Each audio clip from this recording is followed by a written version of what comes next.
5 best practices for managing a Facebook group. Managing a Facebook group is a little unlike creating a Facebook page or a blog.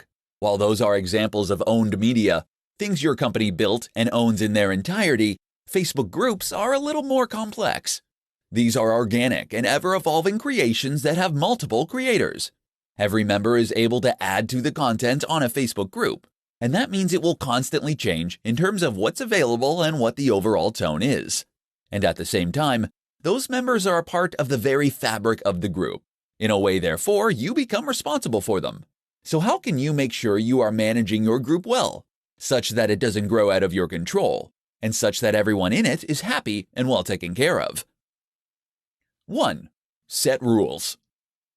Facebook groups have the option to create rules, and this is a great way to ensure that people know what they can and cannot post, and how they should react to others. Of course, you might still get the occasional wayward member, but this way you can at least outline what you can expect of your community. 2. Set the right tone.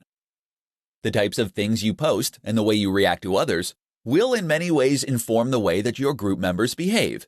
If you are always kind and courteous, then hopefully you'll find that your members are as well. 3. Read the rules. Facebook has a lot of trouble with fake news and echo chambers in recent years, and so the company is now coming down hard on groups that aren't careful to control this. Make sure that you know what Facebook expects of you by reading the guidelines provided here. Facebook.com/community standards. 4. Set moderators. As your group grows, hopefully, you will find that it's impossible to keep track of everything that happens on your own. Therefore, it is a good idea and nearly an absolute requirement that you set moderators. These are users that have additional responsibilities and privileges, who are able to approve posts, and members who are able to delete comments and ban users. 5. Respect your members.